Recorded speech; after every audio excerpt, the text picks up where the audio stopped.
got something on your mind, do you? You got yourself a fast little ship? I'd forgotten what engine sounded like. The closest thing to that on Kashyyyk is an uller in mating season. Ugh, frightful. Or it could be for the free food. What's the gunk that comes out of the synthesizer on this bucket anyway? Do you never clean the darn thing? How impatient can one person be? You must have driven your mother mad. All that gurgling and fussing. Babies are cute, but annoying. You know, you remind me of someone else I knew ages ago. Pleasant enough fellow, great destiny, all of that. Breath like a bantha. Oh, very funny.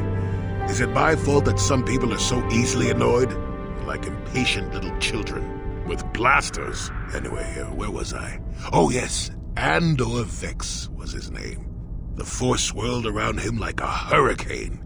That's how great his destiny was.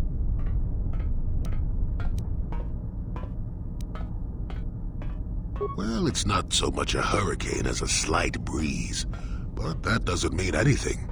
Destiny is sometimes in the eye of the beholder. Well, it turned out that poor Andor believed a wee bit too much in the infallibility of that destiny. That overconfidence turned out to be his downfall. Does it have to have a point? I thought we were just talking about Andor. Something wrong with your attention span? Let's see. Oh yes, Andor's downfall. I was pretty young myself when it happened. At the time, I thought that Andor's destiny couldn't be more boring. Well, he had a much better food dispenser than you do. That and the fact that even I wasn't an altogether impatient twit. I was just about to abandon Andor to whatever the Force intended for him when his ship was overtaken by a Dimian warship. Now, you've probably never heard of the Dimians, but at the time they were a nasty lot led by a nastier overlord named Krat. Tall fellow, big teeth. Krat has us hauled onto the bridge of his ship for questioning, and that's when I knew that Andor's destiny was at hand. Swirling force, remember? Jedi here.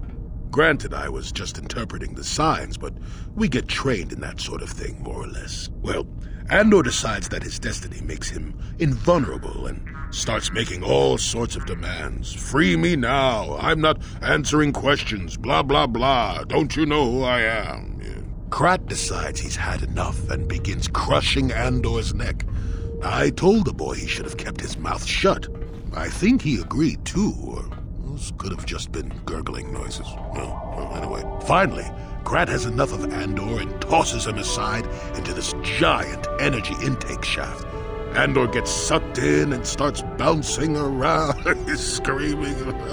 Maybe Andor hit something sensitive on the way down, or just didn't agree with the reactor core.